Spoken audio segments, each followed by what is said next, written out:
Hello, everybody. Welcome to episode 3 of The Grind, a podcast about content creation here on Waypoint Podcast. We are here with our guests today, Corey. Hey, thank you so much for bringing me on, man. No problem. We also have 2 of our co-hosts from Waypoint. Got Jordan. What's up, everybody? And we have Josh. Glad to finally make it onto one of these. Oh, yes, same. First grind. Glad to have you guys on.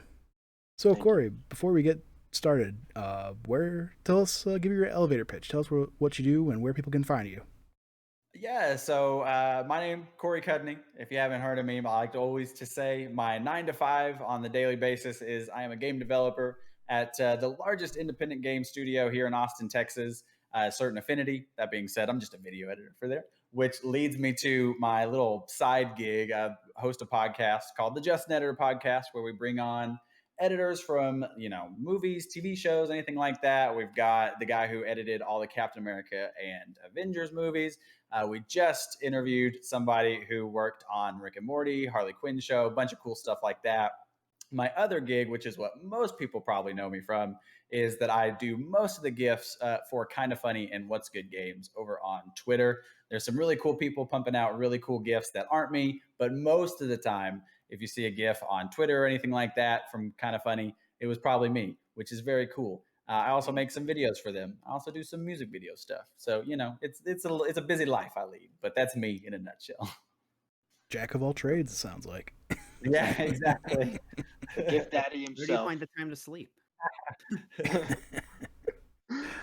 Oh, also congratulations, passing 50 million GIF views. That's incredible. Oh, yeah. Thank you. That was absolutely nuts. It was something that I didn't even really think about, moving everything to Giphy. I can't remember what exactly sparked that, but I was like, you know what? Like, let's just take the time, move them all to Giphy. And who would have thought, moving 500 GIFs over and trying to individually tag them all took me about 2 weeks.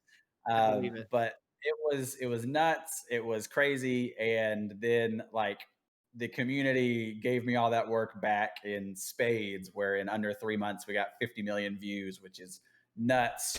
I'm going to say that a lot, I guess, talking about it, because it's insane. But yeah, so there's almost no way for me to tell on Tinner, which is where I hosted all the GIFs before, because they will only give you stats if you're on an Android phone, which I do not have. And so I just have no stats for all the GIFs leading up to it, but now we can say 50 million. So yeah, it's been Tinner, fix your insane. shit. Yeah, Tinner, get it together. And kind of jumping off that, I guess one of the questions I had is, what's the process like creating those GIFs? And how has your workflow evolved since you started making them? Yeah, so the workflow, interestingly enough, has actually stayed primarily the same. It's super weird because I can't remember exactly what had happened, but Andy or Greg said, back in 2017, they mentioned that if you searched Greg's name, the only thing that would pop up was his "I like little boys and they like me" comment. And so I need some gifts. And so it was one of those things that my producer, I worked at a news station at the time, and my producer came in and he was like, "Do you know how easy it is to make these GIFs?" And I was like, "What?" And he was like, "GIFs, like they're super easy to make." And we went in there and I was like, this is very easy. And so everything just kind of came together. And so the process is actually pretty simple. I just combined what I already knew in motion graphics and applied that to this GIF. So the easiest way, the base GIF, is off of Twitch. So they'll live stream on Twitch Monday through Friday. I pick out a funny moment and I like to hit clip on there. So it'll make a 30-second clip. You can go shorter all the way down to 5 seconds, or you can go longer. So just take that off of Twitch. You can then go into your own back end of Twitch, and it has all the clips that you've created. So you can actually download them through that back end. And so once you download it, I just throw it into After Effects, and then from there, just do whatever feels good to it. If it's just a simple text pop, then I'll do that. If somebody needs to be tracked, I'll do that. It's really, I always say, back when I did more GIF streams, which I want to pick back later, but back when I did my GIF streams, I would always say I'm a one trick pony. I really do like three things, and that's like make text pop or track the text or whatever. So I've been Mhm. trying to get better about diversifying what's actually in the GIFs. Mhm. But most of the time, it's just like we'll just have the text pop. And I also have to kind of remember at the end of the day, it's not about me; it's about the GIF. So I don't necessarily have to put a ton of stuff in it. But once I do that, I'll render it out as a QuickTime, throw it into Photoshop, import that sucker, and export for web. I think is the actual like thing. There are other ways that you can do it. You can export straight out of After Effects into the media encoder, but there's a little bit less granular options, and there's like a couple in particular that I like to use for the kind of funny gifs. But yeah, so that's like the basic workflow, and then you just Mhm. kind of got to make sure that they're all under 15 megs because Twitter won't take it if it's over that. When I am doing stickers, which I just started trying to make a couple, those much more lawless land. Like as long as it's got a transparent background, they don't care. It's like That's whatever awesome. size you want, just throw it up on Giphy and it's fine. And so that one I'm still trying to find the right Mhm. balance because Snapchat they look really good. Instagram they look horrible on there. Oh, But if really? you're on Instagram or Snapchat, you can search kind of funny or Greg Miller or any of the talent, and stuff will pop up for that as well, which is super cool. But that was my roundabout way to answer the question. No worries. We like them long roundabout answers. Yeah, Yeah. absolutely. It was such a roller coaster. I remember you saying that you got the stickers going on Snapchat. I was like, oh my god, this is awesome. I took a selfie and put every kind of funny sticker on it. I was like, I only have one friend that watches Kind of Funny, and it's because I Yeah, got her into it. So I was like, who am I going to share these with? that was my thought exactly, and I've tried to. That's why I did the put a box over it sticker, and then I Mhm. did the Greg Miller Santa one because I was like, the first few are all like kind of funny in jokes, and I was Right. like, Mhm. well, with the gifts, one of the things that I think we do really well is I try to keep the gifts not just kind of funny, so you can search a myriad of terms and find our gifts. And Mhm. so the stickers were kind of immediately counteracting that, where it was like you would only find this if you specifically type in kind of funny. Mhm. And so I was like, what can I do? Because otherwise it's like Greg Miller, I'm flabbergasted, or it's the kind of funny smiley. I can't remember Mhm. the third one. But then there's put a box over it. And I was like, put a box over it's funny. And then the Greg Miller Santa one, if you just type in Santa, it'll pop up eventually. Santa's very popular, but Santa's a popular guy. What can I Mhm. say? And Yeah. Right. so, Yeah. Going along with that, I actually just today, I tweeted out because we're gonna be recording our Game of the Year podcast later this weekend, Mhm. or I guess it'd be last weekend by the time this one comes out. That I put out a tweet just asking the community, like, for their Game of the Year, so we can get that on the yeah. episode. And I literally just typed in Game of the Year or like Goaty, and literally your Jack Quaid uh, GIF came up. Oh my God, It was that's like the awesome. fourth or fifth one. Yeah. That's I love that. There's a couple of ones that I'm really proud of, like Hmm. Andy Cortez doing the Shawn Michaels one, where I've had a couple of people be Hmm. like, "Oh, somebody at Kind of Funny watches WWE, like they're calling out Shawn Michaels." And yeah, I just try. It's so funny because I have a very weird sense of humor. I feel like it's weird at least, Hmm. and so like I just get a sick sense of humor from typing in, like adjacent things. I'm not going to type in Yeah. something random where somebody's going to be like, Yeah. "Ah, this sucks. What is this result?" But something to where if you type in Shawn Michaels, it's like, "Oh, this is the Shawn Michaels pose." But who is this guy just on a random stream? It's like it's the perfect way to do it, in my opinion. Is Yeah. just like just whatever. And so that's why it's super weird. And I always feel bad because sometimes people will hit me up, and I'm always happy to hear people's suggestions. Mhm. This is like such a privileged thing that I never thought I would be able to do. So like, of course, I'm always willing to try things out.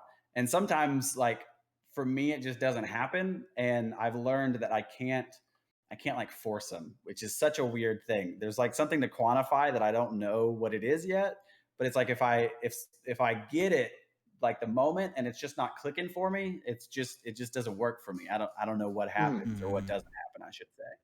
I get what you Makes mean sense. because like as somebody who loves just speaking in GIFs, it's like I know the emotion I want to express, but I don't know, I have to use these vaguer terms to find a GIF, and sometimes not all of them are always right. However, I think this one truly is always going to be right for me because I found it. The Santa GIF. It's so good. Found it. It's on my Nice. shoulder right there. I learned after the first group that I was like, oh, people like doing like matting out other people.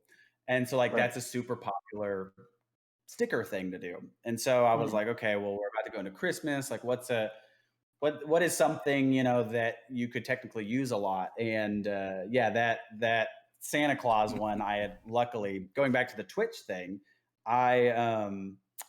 the GIFs, or the clips, I should say, are always on there. And so like if I have it in my head, I'm like, okay, I know I clipped this out. There's no way I can just find this or anything. Yeah. Like I wonder where it is. Like I can just go and find it. And so that like ended up evolving into something that was that. And masking it out took a little bit, but other than that, that was like a really fun one that I got to do. Nice. Now are you basically just always watching every piece of content that Kinda Funny puts out? Whether or not it's, something you're interested in. Not saying that they put out, boring stuff, but I don't watch the it's a lot of movies content. I It's a haven't lot seen. of content. Yeah, and it's a lot of content. It is a ton, and I've been very lucky, very fortunate in my so the Greg Santa one, by the way, 16,000 views. Pretty good. It's way more than I thought like a Greg Santa one would have. I was interested. Awesome.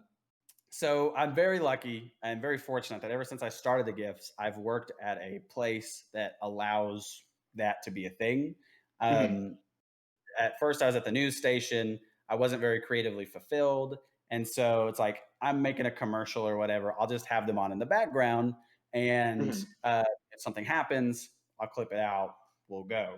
At the game studio, it's been a little bit more specific because we don't own the towers, and not all of them, but there's like a really weird thing, and I don't know how specific I can get. But some of the towers are bought by partners, some are not.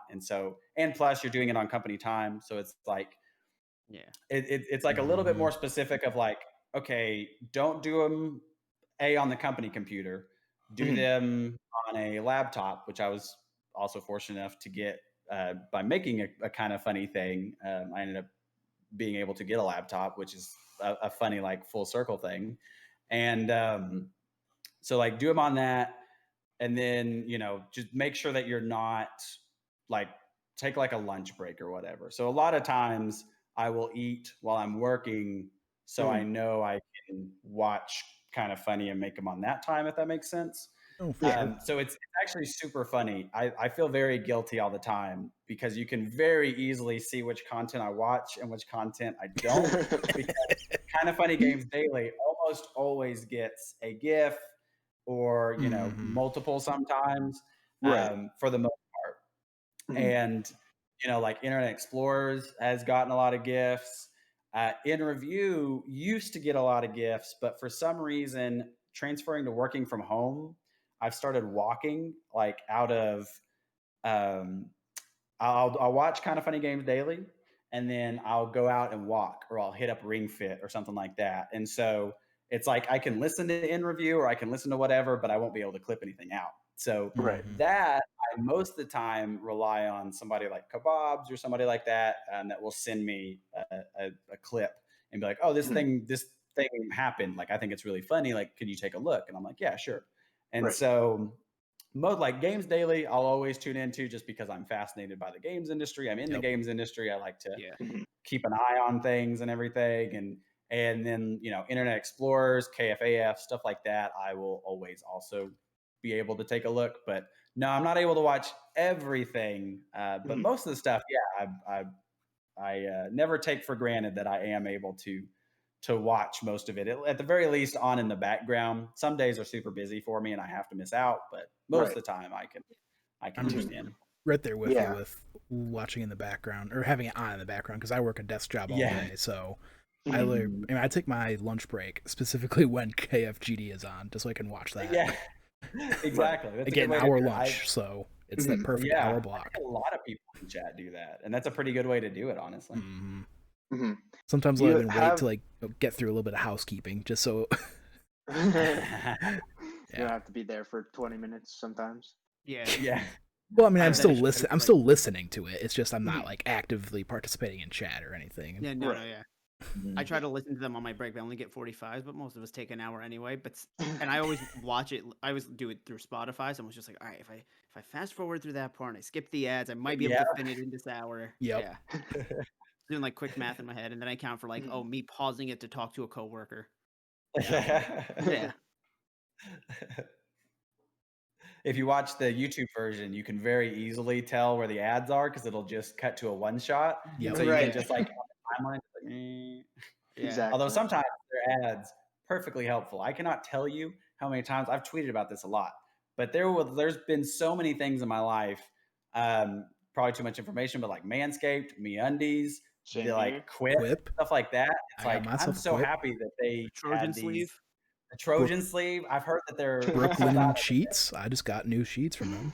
Oh, They're dang. very I've always nice. wanted Brooklyn, and They're very I need a expensive. new. Yeah. I There's keep some thinking, other things, yeah. but they're so good about who they choose to do ads with and stuff that I'm always Yeah. like willing to like listen and stuff like that, especially live. People will bitch about the Yeah, live yeah. ads, but I'm like, Mhm. chill. Yeah. Right. Plus, you get some You good know, moments I'll from them. sit through the ads most of the time. It's just like when I'm busy and I'm on a time constraint, I'm like, all right, let's rush this. Yeah, Yeah. Exactly. 100%. Josh, you had something you wanted to say? Oh, I was gonna say, just because like the gifts sometimes like you seem so on top of it because they'll like the episode will go and as the episode's still recording, the gifts already up. How do you stay focused or on top of all the projects you're working on, whether it be the GIF or anything at the game studio you're doing? So that's a very funny one because it's a lot sometimes to manage. Sometimes you'll like hit render on a video for like work and then be like, Mhm. oh, I gotta go over here and do this. I'm very like luckily enough, most of the big streams are on weekends, so I can just like devote like time to that and be able Right. to like completely focus. It is definitely a I don't really know the word for it, but like just a complete race for if multiple things happen back to back to back. It's like Right. clip, make this little like edit or whatever, clip, do this Mhm. little thing. I've kind of got it down to a science to where I know it'll be for most text bounce, I've got it all uniform to where it'll be like 7 frames to the right will be where it lands. 1 frame back is a little bit Mhm. smaller. 2 frames back is a little bit bigger. And then 4 frames back is the starting point. And then you just Right. match lip flaps, And so it's a lot of that super easy. If I want it to be a little bit more engaged, it definitely takes a little bit more finagling and stuff. And it's Mhm. very funny because even if I feel like I'm like way past the time, like people will still be though it works out so perfectly in life where like the most times that I'm like, oh man, like I fucked this one up. Like this one's taken forever. I'll post it and someone will be like, man, how do you do these so fast? And I'm like, dude, Right. I've messed this GIF up times. Like it's crazy. So those are the ones that I'm always surprised that I'm always pleasantly so surprised with people's like willingness and stuff like that Mhm. for acceptingness, I guess is the word I'm looking for Right. for time. Cause yeah, it definitely can get stressful at times to like be like bouncing things around. But also I just Exactly. kind of thrive on also this is horrible to say in the creative field. I also kind Mhm. of thrive in stressful environments. And so Right. those are the times where Right I'm there like with you. focused. I feel that. I mean, I wrote Mhm. my 2 final papers this semester, like the day before they were due. It's Like, it's nuts. I always joke. I say diamonds are created under pressure. Yeah. Right. Oh, Yeah. for sure. And in the creative field, it's such a thing. And it's like this is the hot topic right now is cyberpunk. And I don't mean to get into like this whole thing, but that's Mhm. legit one of the things with crunch is creatives love to just push everything to the end. And Yep. when you Right. do that by yourself, it's one thing. When you're doing that as a team, you're Mhm. That's you're bad. Yeah. screwing yourself over. As a team, it's very different than when you choose it to do it yourself. Exactly. As someone who does it for both some creative stuff and some papers, I think Mhm. it goes to that idea of just like you should in life and for most things just tend to go with your gut. It's why I also like Mhm. Mhm. taking the analogy we're about to make somewhere else is like I've never double checked my multiple choice answers on a test. It's always just like I don't want to overthink it. So when you're on the time limit, you're Right. just like you're going with what's first. And I feel like Yeah. sometimes overthinking causes a product. I don't want to say worse, but you don't have as authentic as a product, or you get too in your head and you're worried about this and that. You Absolutely. definitely keep revisiting it. Yeah. The more time you have, you're like, "Oh, yeah, that's right. I need to do this, this, and this on it." I do Mhm. that all the Mhm. time. I don't know. I'd love to hear where you guys get a lot of thoughts. Mine is like on walks, laying in bed and in showers. It'll always pop up, and I'll be like, "Oh, shoot, I need to do this." Like Mhm. for like either projects that I impose on myself, like just fun side projects. Mhm. Gifts are never planned out; those are all whatever. So In the moment. doing like the kind of funny anime intro and stuff like that, I'll do over a Mhm. couple. It'll literally just be like, "Oh, I'm walking and baby metal comes on," and I'm like, "Oh, that'd be really funny if I made a kind of funny like animated intro." And then next thing you know, I'm 2 days later, and I'm like, "Why the hell am I doing this?" But like the ideas just come, and yeah, it's I like you said, Jordan. It's the more you second guess things. So I have an internal policy, internal being literally only me, where if I make something that's just like a personal project, like kind of funny anime intro or whatever, I'll just Mhm. I'll just post it. Like I won't sit on it for 2 days, even if Right. it's like 9 p.m. or whatever. Um, Mhm. a, because I'm impatient, and B, because the more you think about it, the more you want to iterate on it, and just Exactly. exactly what you said. Like more times that Mhm. you poke Oh, yeah, things, I no, guess. definitely. Yeah. Right. Yeah, one thing I remember that stuck with me that Tim said like way back in the day on I think it was a Game Over Greggy show, is just like so long as you have like 80% of what's in your head on the screen, that's all that Mhm. really matters, right? Yeah. So like you're don't overthink it to the point where you're constantly just trying to get it up to 100. If it's 80%, it's 80%, and that's most likely good enough, That's, and then yeah, you can get it Mhm. out so you can stop sitting on it. yeah, Yeah. I don't think things ever end up 100% because you have that Right. perfect image in your mind of people that have all these Mhm. resources and stuff. So, Mhm. 1,000%. yeah. Yeah, yeah. it's something I've had to deal with or not deal with, but I guess cope with because we've been doing a few social videos for Waypoint and some of our stuff. It's like Mm, one of those. Not every I have to keep telling myself not every episode needs a social vid because like I was trying to do Right. one with Josh Biddick's episode and it just wasn't it yeah it was a funny bit but it wasn't quite like those moments that I had for like the Ahsoka surprise oh, from Right. This yeah, Is the Waypoint, like yeah. one of those moments that's like or the Mhm. Mace Windu part. um Mm, Right. like it's Yeah. just it's one of those things that it's those moments that Mhm. are good for those social clip out bits. It's Right. trying yeah, not to force yeah, them. exactly. Mhm. And then there's always the part when, or the biggest reason I stopped doing the one for the second episode of the grind was because the program crashed too and deleted all my Oh progress. So the fact that I was struggling to gosh. put it together, then it crashed. It's like, okay, this Mhm. wasn't meant to be, clearly. Yeah. So that's kind of when I learned that lesson of not every single episode needs a social video. Right. Sometimes just a good old tweet. Those can Exactly. definitely be the worst moments where you're already like you're like trying to get this thing done, and then the program Mm, crashes, and then you're just like, Mhm. I'm done. I'm done. Like my cat, since working from Right. home, my cat has seen so many rage quit moments. And I'm like, my neighbors have probably heard me just like go off where I'm just like, Right.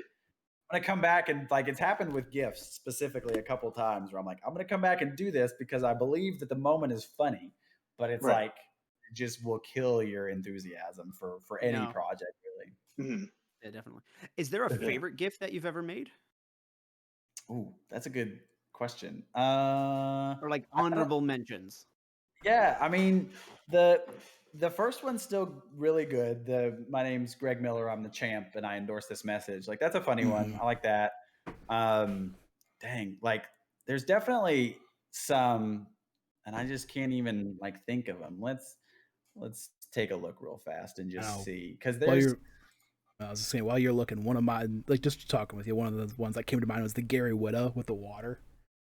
oh yes, yeah, the water one. That's I a really good like that one. example that I love using. The stock assets are always really funny, like the Andy Cortez throwing the sunglasses in the fire, which Oh I'm yeah. really glad that he picked up on that one because I was very happy with that, and then Mm. like he Right. immediately was really happy with that. But I The don't Got know, Gots are it's good. the Got trilogy is a good one. Like it's very funny because I start like just forgetting. Like I'm bad about memory anyway, and we are now in 3 years of doing the gifts, and I guess technically next June would be 4, so 3.5 years of doing the gifts. So it's like I remember the last like month, but like anything really past that is like super weird because like Mm. in my head, blessing gifts have been forever, but they've really Right. only been like a third of the time. Like I mean, Yeah. 2020's top been 5 years, so 2020's Yeah. been A year. for my memory. Like I'm looking at the top 10 performers, and like Blessing is up here with the "You Don't Want That Smoke," which has been such a good one because I don't Right. know who is picking these gifts, but the key word that triggers Blessing saying "You don't want that smoke" is "catch these hands." So somebody, 830,000 people out there have typed in "catch these hands" Hands. okay, and interesting. are finding Blessing, and it's just like I love it. there's a lot of stuff like that. Like the Nick cat suit is really good. Ah, yeah, Mhm. yeah, So yeah. I don't know. That's such a good question that I don't even know off the top of my Looking at head. one right now that I like. It's the groans in Watto. Yes, hell the yeah. Watto That's a ones good are one. fantastic. Yeah. That's something I really had to like come to terms with moving all the gifts over because I was like, oh, I have them all. And then Right. just because I'm an idiot, I was like, I'm gonna go because we have a shared Google Drive that Greg set up right when all this stuff started, and was like, oh, you can just store these in here. And Right. so I was like, well, I'll just like kind of compare and make Mhm. sure that things are there. And I'm scrolling through and I'm like, oh shoot, like everybody's missing so many. And so Yeah. it added like a good like 120 gifts. And I was like, I just forgot these existed. And I had before then, I had like no central storage for them or anything. There was some Mhm. on an external drive. Some Mm. were just lost to time when I left the news station because they were saved on that computer like a doofus. Right. Some were on my laptop now. Some were on my personal computer. So it was like just they were all over the place. So now they're finally in one section, and there's so many that I just completely forgot about. Fair enough. Caught What personal? I was gonna say, caught the hat throw from the Joker announcement in Yeah. Smash. Yes, Yeah. yeah, Love that that's a one. good one too. Yeah, the hat throw was a very funny one. I find myself using the Tim Hype ones a lot, and then Yeah. the a personal favorite is the Andy Cortez, the like "Who Me" one, where he like looks behind him and then points at Yeah, himself. Hmm. yeah. Or the one where he Andy pops is in. yes, Andy is so good at facial reactions. That's Yeah. Mhm.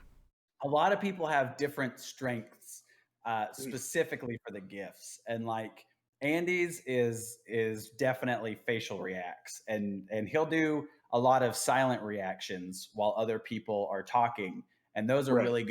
really good to clip out. That's one thing I'm very proud if I talk about me as an entity, but I'm very proud of how we did gifts this year, and how kind of funny kind of leaned into it where like the studio was so good because you could very easily like there was so many people in one setting, so you could really Mhm. like zoom into certain people, zoom out, zoom in. There was a lot of playing with the frame, and Right. I tried that when we first came to quarantine, and it just Mhm. wasn't working because then you would like if you were panning from one person to the other, you'd get all of the background like in between, Mhm. and so it was Right. throwing a lot of those early gifts off. And so I've kind of just figured out now it's like, okay, when we're doing full webcams, like we'll just cut between things if I want to show multiple people, like Mhm. today's to hella date this episode. Like today's was all of them doing their spirit energy to the Oh cam yeah. on kind of funny. And so it's like that was a great example of like, oh, I could just cut to Greg doing this, Imran doing this, and then Kev doing this. And so it was Small just a Kev super cam. easy way to do it. Yeah. So that's like to overcome a lot of those challenges that quarantine has done that, you know, you just never even think of, like, oh, well, how is this community member going to GIF you more easily now that you're in quarantine times? It's a lot of that funny problem solving. I remember when they Looking went at them now, audio only at first. Yeah. Do what, Jordan? No, it's fine. I'm sorry to interrupt, Alec. I was just Yeah, gonna say, no look worries. at them now. I see how you said that you kind of developed, you know, probably for your own efficiency, like you have it down to a science.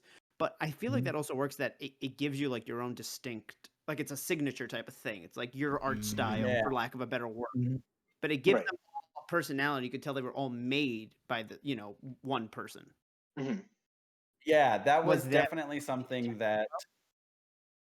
Yeah. So over time, what really inspired him, I'm sure a lot of people from the kind of funny community probably knows about Peter Hayes and the Rooster Teeth community and how that kind of developed. But for anybody who doesn't, Peter Hayes came out of the Rooster Teeth community and just started clipping out moments for GIFs and like completely took off. And it was one of those things that I never thought about, you know, for 2 seconds or anything.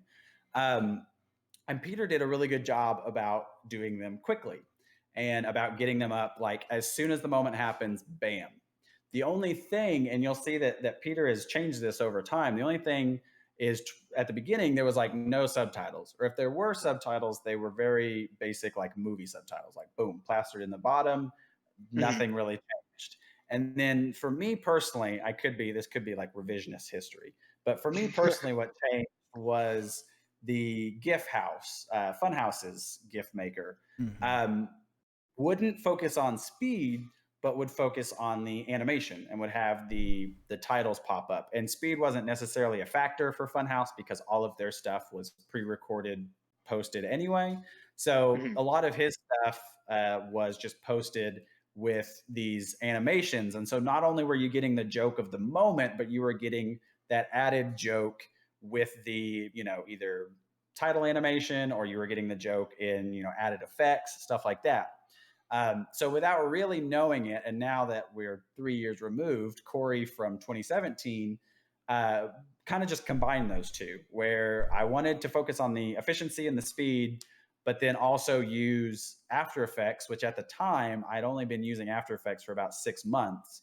So really kind of develop my After Effects skills while also giving this cool thing to Kind of Funny and letting the like community members use this and express themselves through the GIFs and everything.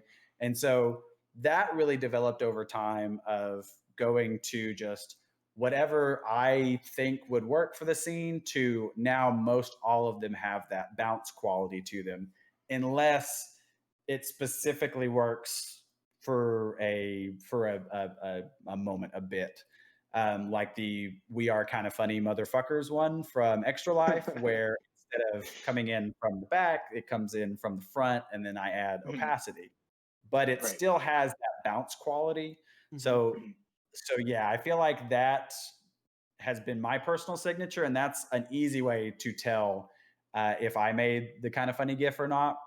Because a lot of people will attribute me to other GIFs that I didn't touch, which are very cool GIFs out there, and that's the easiest way to tell, is the bounciness of them. But yeah, that is definitely been my intention over the last, you know, year and a half, 2 years or whatever, to really refine it. And even if the joke is different, or even if I'm tracking, or even if I'm adding, you know, whatever, if I'm making them 3D, I always try to incorporate that bounciness if there is text and if it makes sense, if it's appropriate. Of course. Yeah. Of course. Do you find there's any one cast member at Kind of Funny that has more clippable moments than the other? Greg Miller, 100%. Is that even a question? It's not like a thing. I try to consciously GIF other people all the time, because it's like Greg has so many GIFs in that folder, and I feel bad because I'm like, every time I post them, he is very like the man is so good on social media. Like if I don't think I could have picked, by the way, this is a total, I don't think non sequitur is the word for it, but I'm going to use non sequitur. I don't think I could have picked a better group of people to try to GIF as a fledgling motion graphics creator, because they could have so easily shut me down and been like, oh no, like we're going to handle that in house or whatever. Like if you could stop or whatever. Right. But like Joey immediately jumped on it and started supporting me, and Andy started supporting me, and then Greg hit me up, and then it just snowballed to where like all of them have been so good, and then now it's evolved to like every once in a while they'll hit me up to freelance a video out or whatever, and so it's like they've been so phenomenal with their support. I couldn't have asked for a better group of people, and I always feel bad for Greg because Greg almost always retweets the GIFs. And so I'm like, man, like if somebody follows him and doesn't watch the content, which would be weird, but he also has 1 million followers. So there's got to be somebody out there. Like they have to be sick and tired. Do like, what? There's definitely people that are like a step removed from being into the community, knowing all the in-jokes. Yeah, exactly. Like they have to be sick and tired of these GIFs because it's just like a problem. But yeah, he's definitely the more gifable one, mainly because he very specifically says things that are outlandish, and you know that just makes it even funnier. I'm 100% in, and it makes it that much better to gif out, and it's very good because a lot of them, like Andy will do, they all have specific not pigeonholes. They all have specific things too, where like Andy's got the socially awkward comedy down, where if I gif out like the main gif, it's like so many people can use that because you're like, oh, who, me? But Greg's got like the just like outlandish ones, or the super, you know, serious, like cool ones, like we are kind of funny motherfuckers one, you know, and just a lot of those. And Nick obviously has like the overtly sexual ones as well. As you say that, I'm looking at the one where he goes, "Is that the butt plug?" Yes, that was one that that was a good moment. I remember that one. And I was like, they had a butt plug in the studio this year. Like, I remember that. Yeah, that was so good. He just like picks it up. He's like, "Oh, is that the butt plug?" And he just walks away. Yep, it's just super casually. Yeah, it's amazing. They each have really good ones. Tim has such good hype ones. It's amazing. Absolutely. The one with him like jumping in front of the desk. Yeah, Tim's got the dancing hype one. Tim's got the one that everybody uses, and I can't think of it. Oh, get hyped boy, something like that. Something like that. Get hype moment. He doesn't have a get hype moment one, but now that you say that, we need one because that's a good one. Gatorade get hype moment. There's definitely one shaking. Yeah, like he's got really good excitement ones, and so everybody kind of feels, which is funny because I've never really thought about this in this level of detail until tonight. So everybody kind of feels their own weird thing, but it also helps that Greg's on like, I don't know, this is a fucking random number, but 70% of the content or something. So I'd say that's about right. It's like he's always there, and he always does a good job of like egging people on, kind of, or like having them continue their thing if they're on a roll. And so he's also involved in a lot of GIFs because he'll add on to other people's jokes, and so there's so many layers. But yeah, they're all fantastic to GIF, and I've definitely tried to make sure that it's like, all right, Blessing needs a new GIF, you know, so I'll watch Blessing pretty soon, or it's like, you know, so and so needs a new GIF, so I'll focus on them. But obviously, if something happens, I'm never going to ignore anybody because they're like you have too many GIFs. I'm not going to GIF you out, but I will pay special attention to be like, oh, do you have, you know, something funny? That's how like the I just watch people hugging came, which is another one of my favorite GIFs of Blessings, that a lot of people don't understand is about porn, and so they'll just use it, and it's so good. It's like, I just want to watch people hugging. It's so good. That reminds me of like the one where what was it? I think it was a KFGD one time when Blessing was still in his old room, where him and Kevin like did the fake hug. Yeah. Man, that's right. What a year! I forgot he's been through two rooms. Too bad. Right. Yep. Now, getting away from the gifts for a little bit, talking about your podcast. Any dream guests that you'd like to have on that podcast? The Stranger Things transitions are what really got me like interested in the podcast. So Dean Zimmerman, who did the Stranger Things editing, I remembered his name, is probably like the dream guest because he inspired the whole thing. Right. But really, every time I record an episode, it's fantastic because actually, I know you said going away from the gifts, but going back to Greg for a funny minute was it's weird. Most of my time anymore revolves around them in some way. Isn't us all? At this point, and so like as soon as I got the first like episode, which was Jeff, not Ford, I cannot remember his name now. No, Jim Everly. Was Jim Everly who did a lot of the effects on all of the Troublemaker movies, so like the Spy Kids movies and stuff like that. Oh yeah. He did a lot of that stuff. He's actually like really good friends with Robert Rodriguez. He did a lot of the editing for Thor: The Dark World, I think maybe. But on one of the Thor movies, he did a lot of editing through a third party company. And it was one of those things where I was like, I kind of signed up for this, and I have no clue how to run an interview. And so I just hit up Greg, and I was like, what tips do you have, man? And he gave me some really good tips. It's just like, handle it like a conversation, just talk to him like y'all are at a bar or whatever. Exactly what this podcast is about. And so it's like a perfect way to handle it. And so that was like a really good stepping off point. And that went, I've had like Snowbike Mike on there, Roger Picorni on there, Pixel Brave, all also kind of funny adjacent members.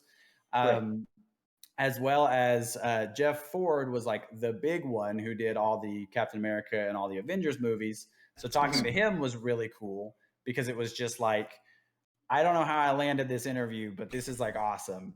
And just talking to him and stuff, and how he like lucked into Captain America 1, and that got him into Winter Soldier, and how he met the Russo Bros, and that got him into, every Russo Bros movie past that, which is like every Marvel movie tentpole since then. That was a good podcast. I remember listening to that one. It's so. Oh well, thank you. It's like I need to go back and listen to it because I need to. There was like crazy things that as an editor I would have never guessed. Where it's like for Civil War, how he just picked the Futura font was. Oh, I just like that font. I'm like, you didn't have to clear that with anybody, and, like, no.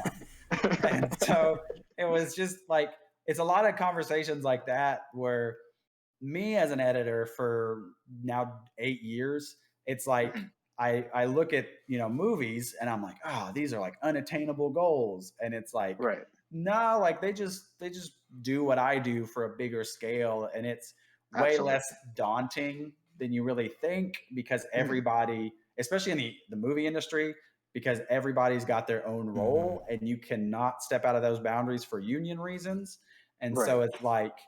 You edit this and you hand it off to this guy who will then, do the online editing and then, whatever. And so like that was definitely a dream guest. And then I'm actually interviewing a gentleman named David Fisher who did the episodes for His Dark Materials season 1 and 2 on Monday, which funny enough actually coordinates with the His Dark Materials finale on BBC, but we're a week behind on HBO. But I'm a huge fan of the show, and so like that's another like dream guest. And so that's cool. It's one of those things where it's like most of the year I don't feel the need to cold call email editors and be like, hey, I have questions. Would you want to be on a podcast? And at some point in the year, I'm like, I kind of want to do this again, and I'm scared to death before every podcast I record, just with anxiety completely riddled over me. But it's also like good to do that and go out of your comfort zones, and especially for such a cool reason. It's very cool. So I know that podcast has been cool. Honestly, I know what you're talking about with that anxiety. It's like every time with live streaming, every time I'm about to hit that go live button, it's just a little, but it's still there. Like, it's like, crazy. Yeah, it's always there. Like I've done, as a hobby theater for like over 10 years, and the idea of stage fright is always there. But it's kind of like how do I say it? Like I'm if you are into any sort of a sport or any activity that's not even competitive, but maybe even a little bit risky, there's always that fear, that anxiety there. And I feel like that just encourages you to be aware of what you're doing. Right. Yeah, theater specifically, I think really helps because theater is one of the things that taught me that at least the way that I operate is very similar to what you just described was like you can be nervous all the way up until go time, but the moment go time hits, like you'll be fine. Don't worry about it. Yep. And it's Absolutely. like, and so that's where I still am at, almost 25 now of like, I'm going to be nervous all day. I'm going to do the research. As long as you do the prepared part of it, like as long as you're prepared, I know I can do this. So as soon as Absolutely. as soon as it's time to go, like you'll be fine. Like don't worry about it. So Going. Oh, you go ahead, Josh. Oh, I was just gonna say, going back to what you're talking about with all those editors and all the people on the scene, is there anyone being, in the video industry? Is there anyone that inspired you to get into that? Any filmmakers or anyone like that? To get into the podcast or just video editing in general? Both, I guess, both the podcast and video editing. So video editing in general is a funny story because I wanted to be a games journalist. Greg Miller. I wanted to be a journalist. And so I was like doing these things and I watched Achievement Hunter Weekly Update in 2012. And like everybody else was like, well, I want to do a Let's Play channel now. And so like everybody else in the year 2012, I started a Let's Play channel. And that is what really started my journey off. And so like Achievement Hunter is solely responsible for me getting into video. I would be willing to bet money that I would have eventually gotten into video without them. But the way that it turned out was perfect. I already loved video games. Achievement Hunter Weekly Update was a gaming news, weekly show, which is like so tailored to me at the time. And so like that was perfect. The podcast was really kind of more like I was saying earlier with Dean Zimmerman from Stranger Things I was like, man, I love this guy's transitions. I love this show. I kind of just want to talk to somebody who made the show. And if I can make that happen, how can I do that? And it's like, well, I can make a podcast. And it's like, I feel very, very gratified and very humbled that I have the credentials, not really, but kind of have the credentials to be able to write an email and say, hey, I'm an editor of almost a decade who's worked on this, this, and this. I work at the largest independent game studio in Austin. Like I have some experience to be able to talk to you about what you do. Would you be interested in talking, sitting down for an hour and talking about what you do? And luckily every episode's gone down really well. And so that's awesome. That's been a really good experience for me. Like even if I never become an interviewer in my life, it's always just fun to talk to people. And plus I suck on one-to-one conversation. So that's always a good plus too. Right. So Josh kind of stole the first half of my question, but okay. So you told us how you got into video editing. What I was going to ask is, do you still find it to be like relaxing or a hobby that you use to wind down? Because people always say like, oh, you should find your passion and make that your job. But I also do know people that did that and said it took the fun out of the passion. So there's like that weird balance. Yeah.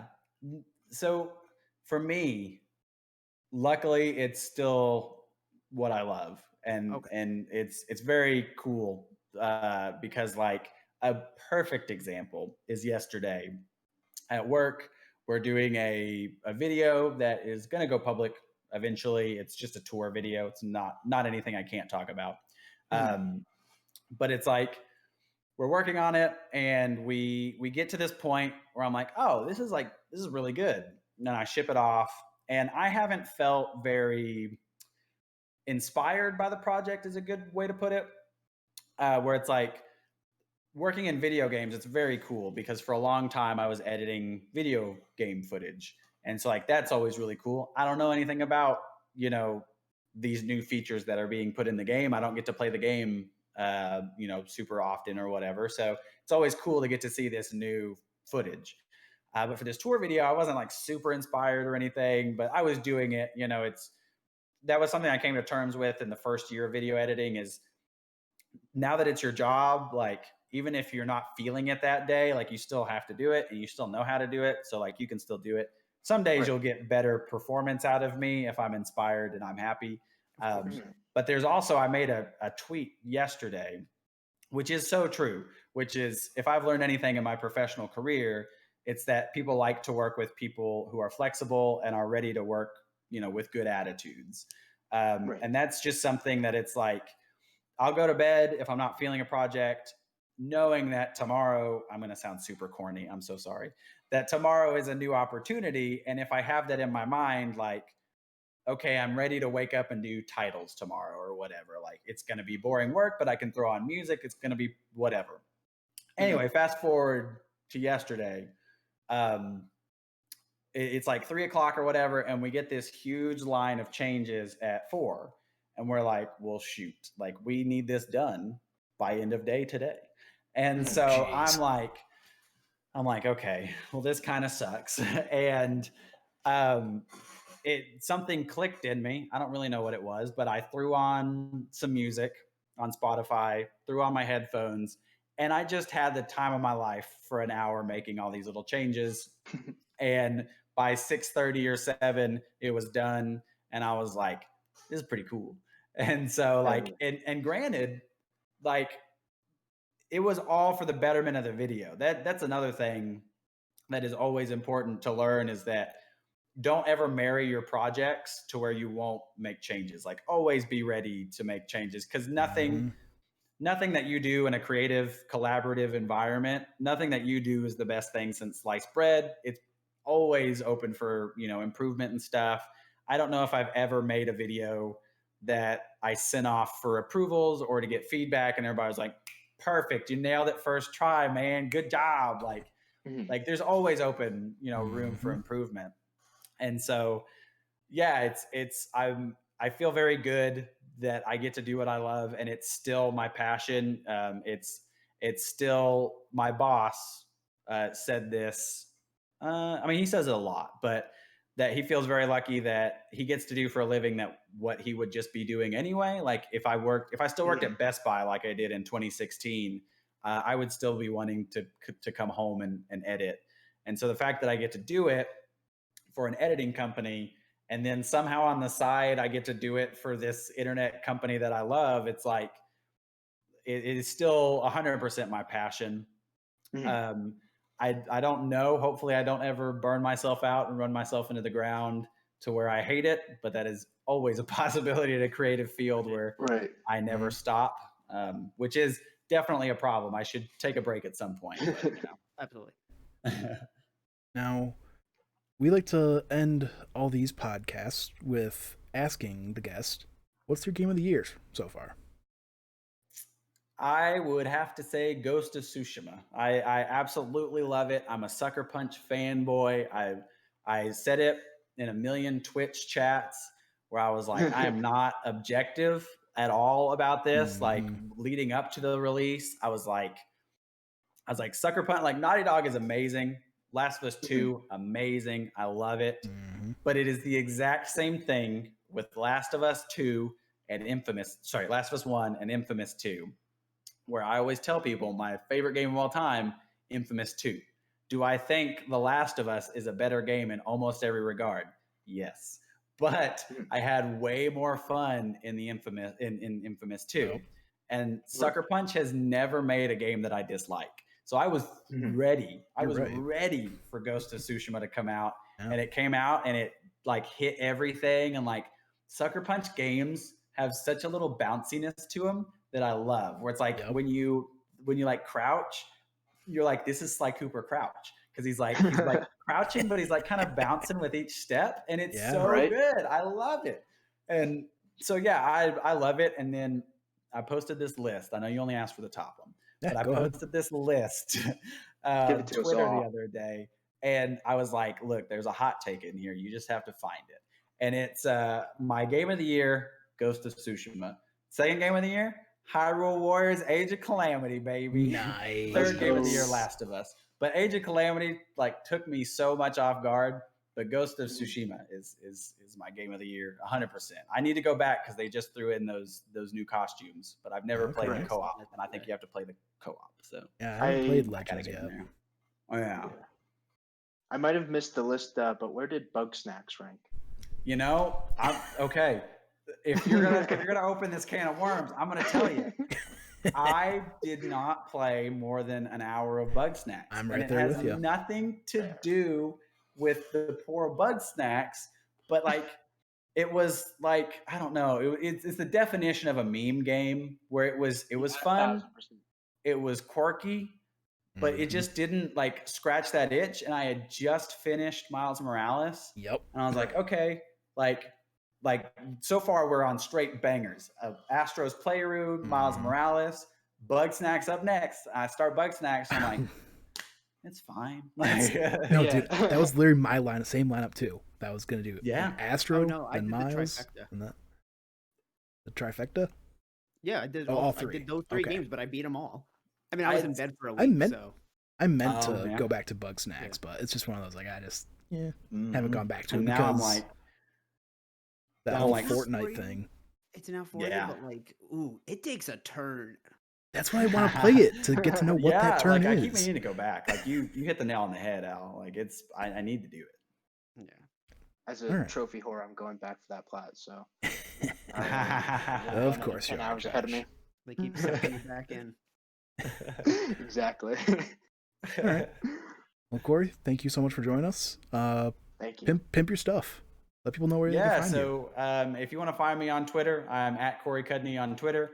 There's also at Just an Editor Pod that we have a couple of episodes coming out in the near future with James Atkinson from Rick and Morty and Harley Quinn show. And then also David Fisher from His Dark Materials is coming out soon. I don't have anybody else lined up, but I do want to do these in like 6-episode seasons. So we'll see what the next one is. But those are my main 2 places that you can find me. All right. And Josh, where can we find you? You can find me on all social media platforms at some other Josh, or PayPal at Joshua Davies. If you ever just feel charitable and like sending me some money, I won't reject it. How about you, Jordan? You can find me on Twitter at Jordan_Deeb and at Twitch at twitch.tv/orphangamers. And you can find me at Twitter and Instagram at albob875 and over on Twitch with the same username. And this has been The Grind with our special guest, Corey Cudney. And Thank we will you see so you much guys. for having me. Yeah, no problem. Anytime, man. And we will see you guys next time. Bye. Peace. Later.